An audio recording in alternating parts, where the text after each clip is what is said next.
నమస్తే. Shaft media acting course నట శిక్షణ కార్యక్రమానికి స్వాగతం. నేను మీ చిలకమరి నటరాజ్. ఈ మాడ్యూల్లో మనం 5 పీస్ ఆఫ్ ప్రజెంటేషన్ దీని గురించి మనం డిస్కస్ చేసుకుంటాం.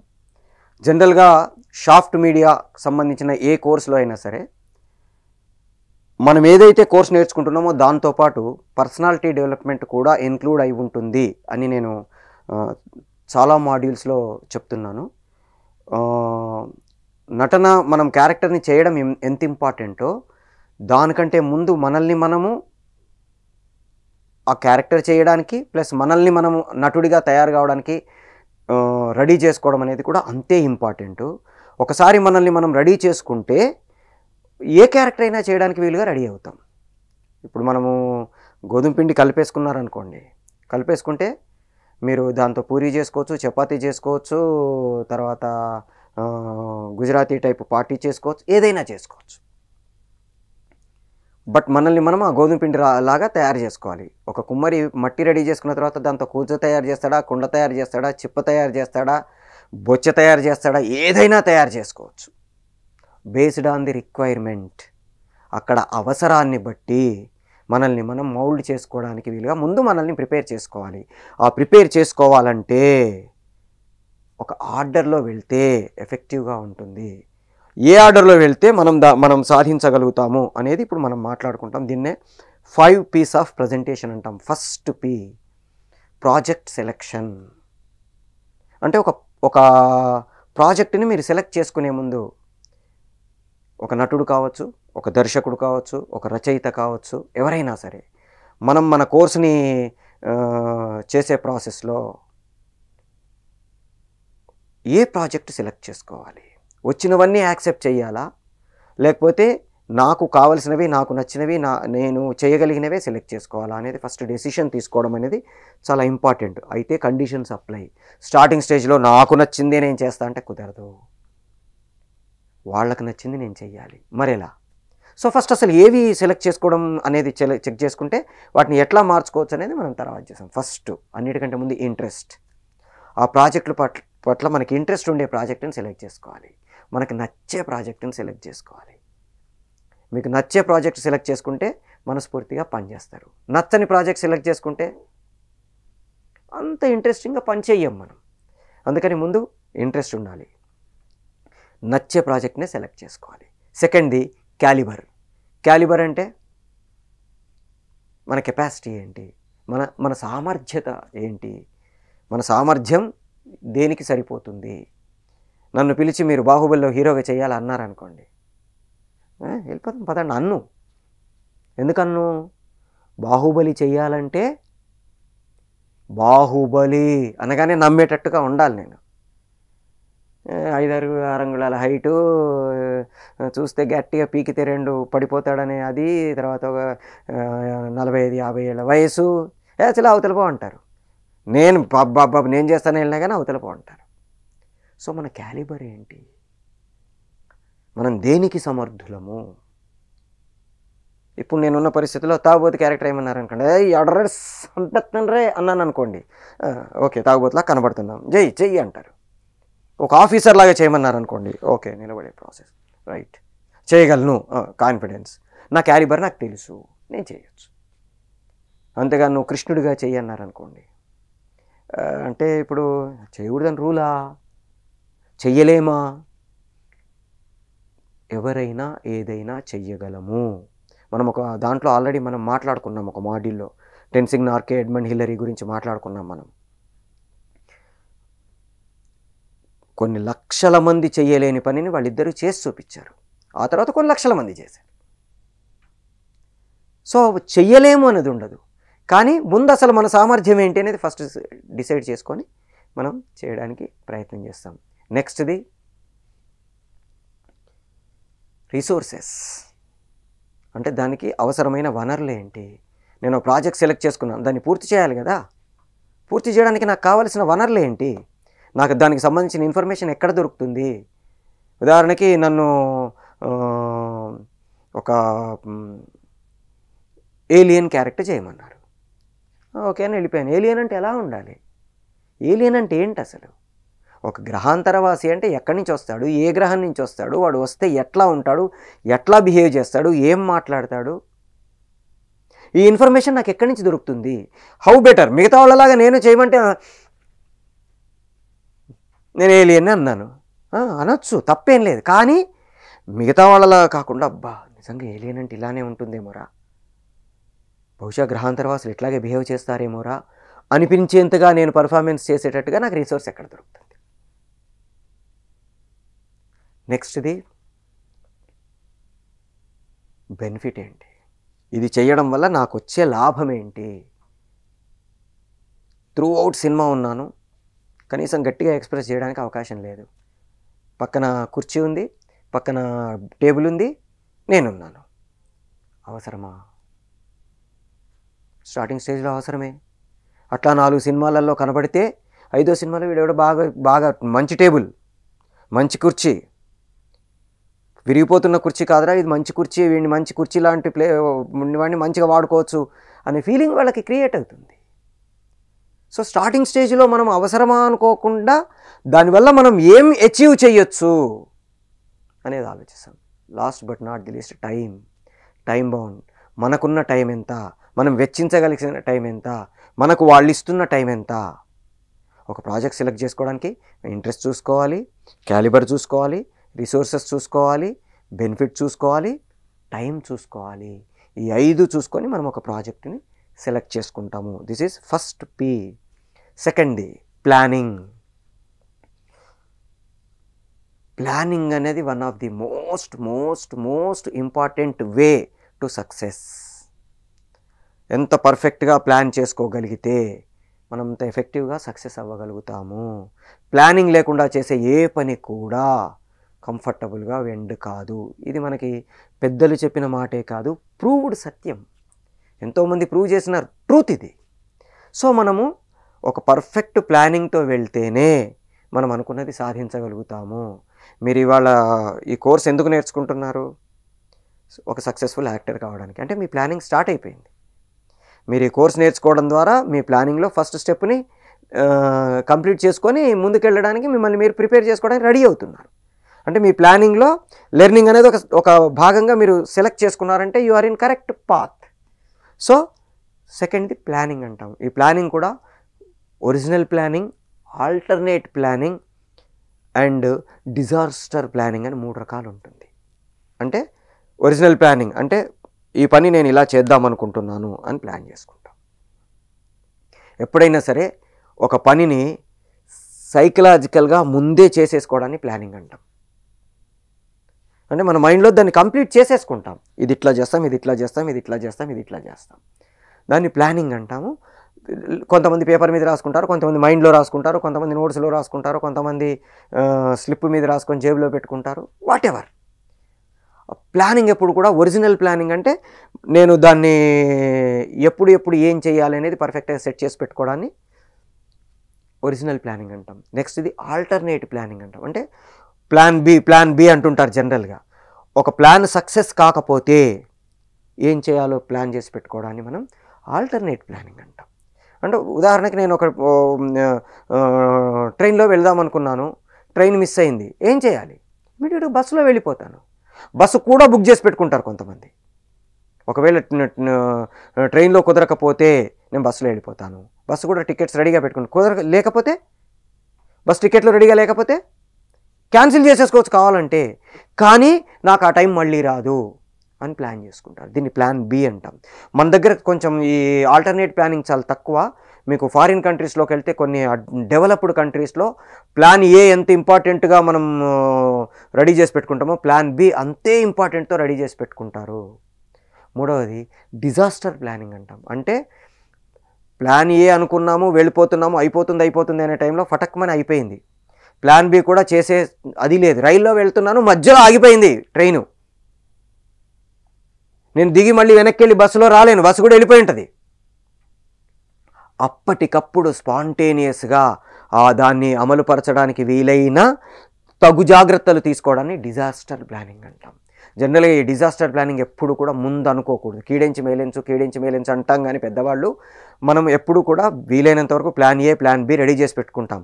కానీ ఒకవేళ ఇఫ్ అండ్ బట్ కండిషన్స్ అంటాం, అలాంటి కండిషన్స్ వస్తే ఏమేం చెయ్యొచ్చు, ఎలా చెయ్యొచ్చు, ఇవన్నీ మనం సబ్కాన్షియస్ మైండ్లో అనుకొని పెట్టుకోవాలి. ఉదాహరణకి మీరు సినిమా చేద్దాం అనుకున్నారు, నైట్ కర్ఫ్యూ పెట్టారు, ఏం చేస్తారు? మీరు నైట్ కర్ఫ్యూ పెడితే ఏం చేద్దాం అనుకుంటున్నారో ప్లాన్ చేసుకున్నారు, దాన్ని డేకి షిఫ్ట్ చేసేసుకుందాం అనుకున్నారు. Very good. Plan B, day కూడా కర్ఫ్యూ పెట్టారు, ఏం చేస్తారు? తట్టబుట్ట సరుకొని ఇంటికి వెళ్ళిపోవాలంటే ఇంకో 2-3 రోజులు షూటింగ్ చేస్తే అయిపోద్ది. మరేం చేయొచ్చు? మొత్తం అందరినీ తీసుకెళ్ళి ఒక క్వారంటైన్ లాగా ఒక స్పెసిఫిక్ లొకేషన్లో పెట్టేసుకొని అక్కడే మొత్తం మనం బయటికి రాకుండా ఎట్లా మేనేజ్ చేసుకోవచ్చు, పబ్లిక్కి డిస్టర్బ్ చేయకుండా, తర్వాత ఏవైతే కరోనా రూల్స్ లాంటివి డిస్టర్బ్ చేయకుండా, కర్ఫ్యూ రూల్స్ని డిస్టర్బ్ చేయకుండా మనమున్న ప్లేస్లో వాటిని ఎట్లా చేసేసుకోవచ్చు, దీన్ని డిజాస్టర్ ప్లానింగ్ అంటాం. So original plan, alternate plan, disaster plan, మూడింటిని మనం అమలు చేయడానికి వీలుగా మన ప్లానింగ్స్ని అలవాటు చేసుకోవాలి, డెవలప్ చేసుకోవాలి. ఇది ఒకసారి మీకు అలవాటు అయిపోయింది అనుకోండి, సక్సెస్ అలవాటు అయిపోతుంది మీకు. సో సెకండ్ది ప్లానింగ్. థర్డ్ది ప్రిపరేషన్ అంటాం. ప్రిపరేషన్ అంటే ప్లానింగ్ చేసుకోవడం ఎంత ఇంపార్టెంటో దాని ప్రిపరేషన్ కూడా అంతే ఇంపార్టెంట్. ఉదాహరణకి నేను ఒక ట్రిప్ వెళ్దాం అనుకున్నాను, కొడైకెనాల్ లాంటి ప్లేస్కి వెళ్దాం అనుకున్నాను. ఓకే, నా సెలెక్షన్ ఆఫ్ ది ప్రాజెక్ట్ అయిపోయింది, trip ready. Planning, okay 17th రోజు టికెట్లు బుక్ చేసుకుంటాను, 19th రోజు ఫలానా పని చేస్తాను, 28th రోజు ప్యాకింగ్ స్టార్ట్ చేస్తాను, 25th రోజు ఫలానా పని చేస్తాను, 26th రోజు బయలుదేరి స్టేషన్కి వెళ్తాను, 26th రోజు ట్రైన్ ఎక్కుతాను, అక్కడ దిగుతాను, సో అండ్ సో ఫలానా హోటల్కి వెళ్ళి, అన్ని అద్భుతమైన ప్లాన్ రెడీ. నా ప్లాన్ 18వ తారీఖు టికెట్లు బుక్ చేయలేదు నేను. ఏమైంది? అద్భుతమైన ప్లానింగ్ అంతా జీరో.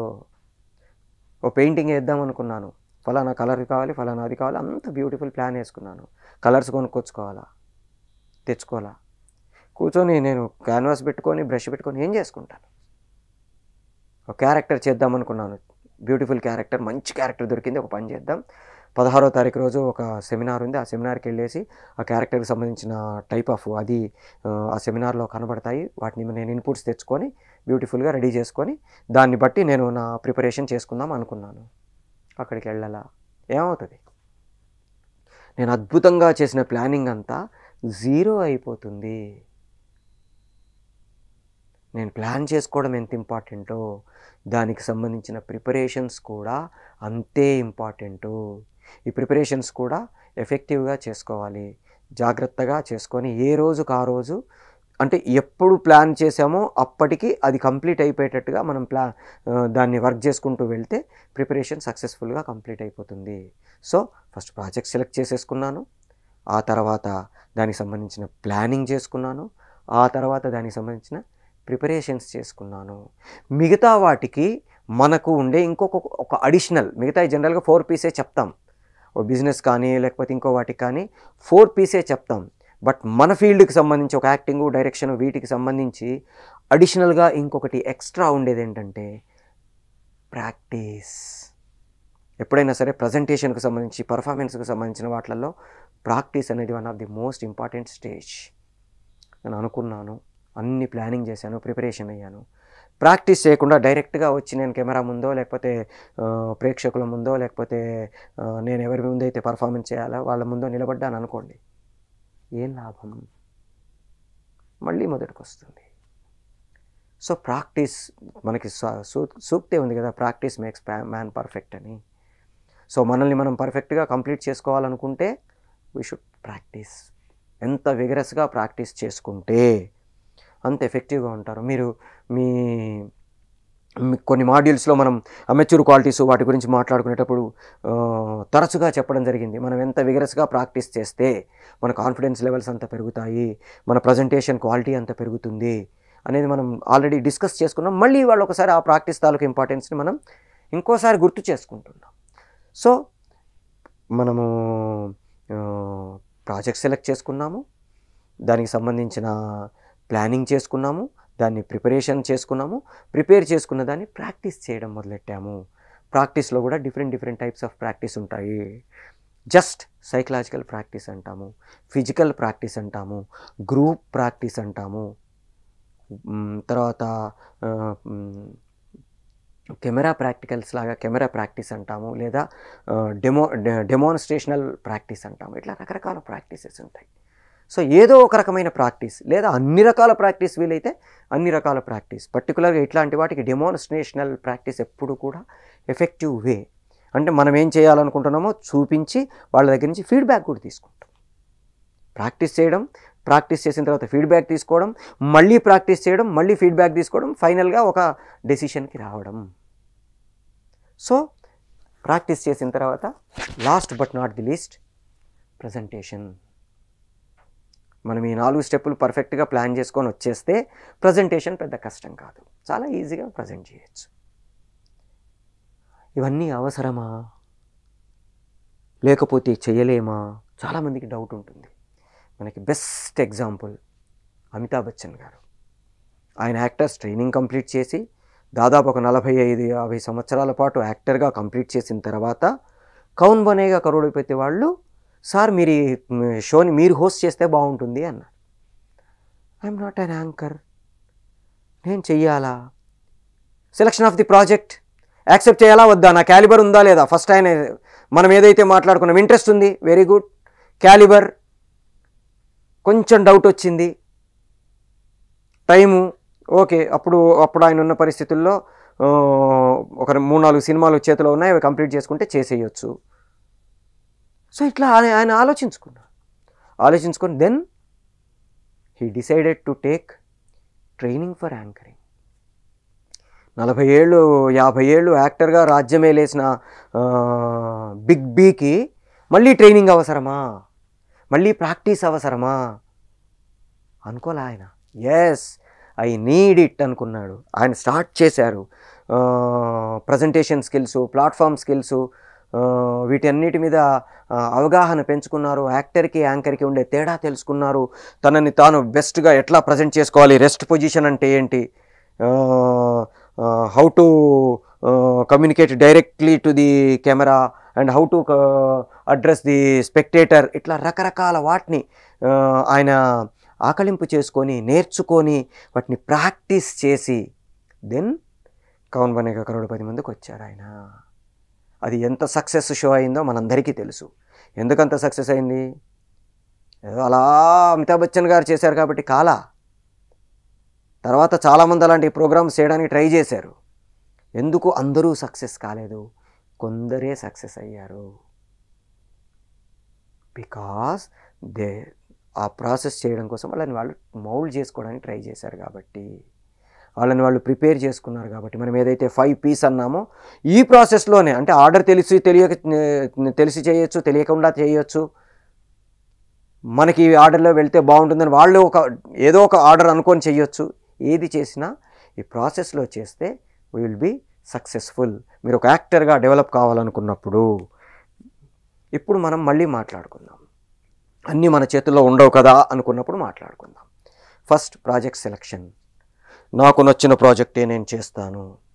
మీ లైఫ్లో ప్రాజెక్ట్స్ చేయరు, ఇంట్లోనే ఉంటారు. ఎందుకని?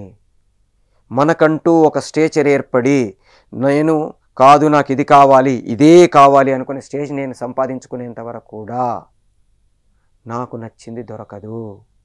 దొరికిన దాన్ని నచ్చేటట్టుగా చేసుకోవాలి, ఇష్టపడేటట్టుగా చేసుకోవాలి, దాన్ని ఇష్టపడాలి, ఇష్టం పెంచుకోవాలి. నీకు నచ్చనిది ఎదురైనప్పుడు అది నచ్చేటట్టుగా మార్చుకొని నువ్వు అంటాం. ఇంట్రెస్ట్ని డెవలప్ చేసుకోవాలి. ఇప్పుడు మనం సత్యదేవ్ గారి గురించి మాట్లాడుకున్నాం. గుంపులో నిలబడడం ఆయనకి ఇష్టమై చేశాడా? కాదు. అవకాశాలు 10 మందికి సర్కిల్ పెరగడానికి, 10 మంది దృష్టిలో పడడానికి, 10 మందితో పరిచయాలు కావడానికి అదొక మెట్టుగా దొరికిన దాన్ని ఇష్టంగా చేశారు. సో ఫస్ట్ స్టెప్ ఇంట్రెస్ట్ ఉన్నాం. Second calibre. నా దగ్గర క్యాలిబర్ లేదు, నన్ను బాహుబలి చేయమని అడిగారు, చెయ్యను అంటే ఎప్పటికీ చేస్తాను నేను. ఎప్పటికీ ఒక టుంబిరి క్యారెక్టర్లు చేసుకుంటే ఉండాలా? మంచి క్యారెక్టర్స్ నేను చేయకూడదా? నేను హీరో కాకూడదా? ప్రతి వాళ్ళకి హీరో కావాలని ఉంటుంది. అమితాబ్ బచ్చన్ గారు 60 ఏళ్ల వయసులో, 70 ఏళ్ల వయసులో, 80 ఏళ్ల వయసులో హీరోగా చేసినప్పుడు నేను ఎందుకు చేయకూడదు అన్న ఫీలింగ్ ఉంటుంది కదా. అంటే అమితాబ్ బచ్చన్ గారు చేసేసి ఉన్నారు కాబట్టి ఆయన హీరోగా పెట్టుకున్నారు. రామానాయుడు గారు కూడా చేశారు కదా ఒక సినిమాలో హీరోగా. వాళ్ళకి బ్యాక్గ్రౌండ్ ఉందండి చేస్తారు, లేని వాళ్ళని పెట్టుకొని చేయట్లేదా? అందరికీ ఫస్ట్ సినిమానే అవకాశమా? కాదు. మరి ఎట్లా? ఇప్పుడు ఏం చేయాలి? నా క్యాలిబర్ని నేను డెవలప్ చేసుకోవాలి. వాళ్ళు చెప్పిన క్యారెక్టర్కి, వాళ్ళు ఇస్తానన్న క్యారెక్టర్కి నన్ను నేను మౌల్డ్ చేసుకోవాలి. ఉదాహరణకి ఇంతకుముందు మాట్లాడుకున్నాం బాహుబలి. నేను ఇలాగే వెళ్ళి బాహుబలి చేస్తా అంటే అవతల పో అంటారు. నేను నా బాడీని ఫిట్ చేసుకొని, నా స్ట్రక్చర్ని రెడీ చేసుకొని, నేను ఇలా ఉండి ఓకే ఇప్పుడు ఎస్ బాగున్నాడు రా వీడు అనేటట్టుగా నన్ను నేను మౌల్డ్ చేసుకుంటే, బాహుబలి కంటే ముందు రాణా గారు ప్రభాస్ గారిని మీరు అబ్జర్వ్ చేయండి, ఎలా ఉన్నారు? నిజంగా అంత పర్సనాలిటీస్ ఉన్నాయా? మరి ఏం చేశారు? పాపం అని ఎందుకంటున్నామంటే తిండి కూడా కష్టమే. ప్రతిరోజు దాదాపు మన నాన్ వెజ్లు, ఎగ్స్ ఇవన్నీ తిని వాళ్ళని వాళ్ళు వర్కౌట్ చేసుకొని ఈచ్ అండ్ ఎవ్రీ మజిల్ని బిల్డ్ చేసుకొని వాళ్ళ బాడీని, వాళ్ళ ఒట్టిగా మజిల్ బిల్డ్ చేస్తే కాదు, మళ్ళీ బాడీ కంట్రోల్లో లేకుండా పోయిందనుకోండి ఇలా నడవాలి. అలా కూడా కాకుండా ఫ్లెక్సిబిలిటీని కూడా పెంచుకొని వాళ్ళు ఆ బాహుబలిను బల్లాల దేవుడి క్యారెక్టర్స్కి వాళ్ళని వాళ్ళు మౌల్డ్ చేసుకున్నారు. వాళ్ళ క్యాలిబర్ని వాళ్ళు పెంచుకున్నారు. నిజంగా వాళ్ళిద్దరిని ఇలా పెడితే అమ్మ బ్రహ్మరాక్షసులు ఇద్దరు ఉన్నారా అన్న ఫీలింగ్ కలుగుతుంది మనకి. ఎందుకు కలిగింది? వాళ్ళ క్యాలిబర్ని డెవలప్ చేసుకున్నారు. చూస్తే జస్ అన్నట్టుగా ఉంటారు. మూడోది ఏమనుకున్నాం? రిసోర్సెస్ కోసం వెతుక్కుంటాము, పట్టుకుంటాము, తెలుసుకుంటాము, చేయడానికి ట్రై చేస్తాము. సో మనల్ని మనం దానికోసం మౌల్డ్ చేసుకుంటాము.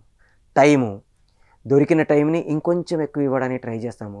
ఒక గంట తక్కువ పడుకుంటాము, ఒక గంట ముందు లేస్తాము, ఒక గంట లేటుగా పడుకుంటాము, ఒక గంట వేరే పనులు తగ్గించుకుంటాము, ఒకరోజు భోజనం మానేస్తాము. ఏదో ఒకటి చేసి మన టైంని మనం దానికోసం వెచ్చించి మనకి ఇష్టమైతే ఏదైనా చేయడానికి ప్రయత్నం చేస్తామండి. నాకు తెలిసి మనకు నటన అంటే ఇష్టం కాబట్టి, యాక్టింగ్ అంటే బాగా ప్రాణం కాబట్టి మీరందరూ ఈ కోర్సుని మీరు తీసుకుంటున్నారు. డెఫినెట్గా మీరు ఈ కోర్స్ చూస్తున్నారు, మీ కోర్సు నేర్చుకుంటున్నారు అంటే డెఫినెట్గా మీకు యాక్టింగ్ అంటే ఇష్టం కాబట్టి. ఏదో చూద్దాంలే వాడు ఏదో చెప్పాడంట నేర్చుకోవడానికి మీరు డబ్బులు పెట్టి ఇంత కష్టపడి ఈ కోర్స్ నేర్చుకోరు. సో మీకు ఇష్టం ఉంది కాబట్టి ఆ ఇష్టాన్ని సాధించడం కోసం మన లైఫ్లో మన గోల్ని రీచ్ కావడం కోసం ఒక గంటో, అరగంటో, 30 గంటో, 2 గంటలో, 10 గంటలో, ఒక రోజు, సంవత్సరమో దానికోసమే వెచ్చించడానికి మనం వెనకాడకూడదు. సో మన టైంని మనం ఎఫెక్టివ్గా వాడుకోవడానికి ట్రై చేస్తాము. Then will reach. సో ఇలా మనం ప్రాజెక్ట్ సెలెక్ట్ చేసుకోవడం కానీ, ప్లాన్ చేసుకోవడం కానీ, ప్రిపేర్ కావడం కానీ, ప్రాక్టీస్ చేయడం కానీ, ప్రజెంట్ చేయడం కానీ ఎఫెక్టివ్గా చేయగలిగితే మీరు ఒక అద్భుతమైన యాక్టర్స్గా మారడానికి అవకాశం ఉంటుంది. ఇవాళని మొదలెట్టండి. మీ నటన జీవితాన్ని, మీ యాక్టింగ్ కెరీర్ని ఈరోజు స్టార్ట్ చేసేసి ఇప్పుడు మనం ఏదైతే డిస్కస్ చేసుకున్నామో ఆ ప్రాసెస్లో మిమ్మల్ని మీరు మౌల్డ్ చేసుకుంటూ డెవలప్ కావడానికి ట్రై చేయండి. మీకు ఇంకేమైనా కోర్సుల గురించి డౌట్లు ఉంటే కింద డిస్క్రిప్షన్ బాక్స్లో మాకు సంబంధించిన నెంబర్స్ ఉన్నాయి. మీకు acting, direction, cinematography, editing, dubbing, news reading, anchoring ఇట్లా డిఫరెంట్ కోర్సెస్ని మనకి షాఫ్ట్ ఆఫర్ చేస్తుంది. ఎనీ కోర్స్ ఎనీ టైం మీరు నేర్చుకొని మిమ్మల్ని మీరు ఇండస్ట్రీకి అద్భుతమైన వ్యక్తులుగా పరిచయం చేసుకోవచ్చు. All the best. Signing off me Chilakamarri.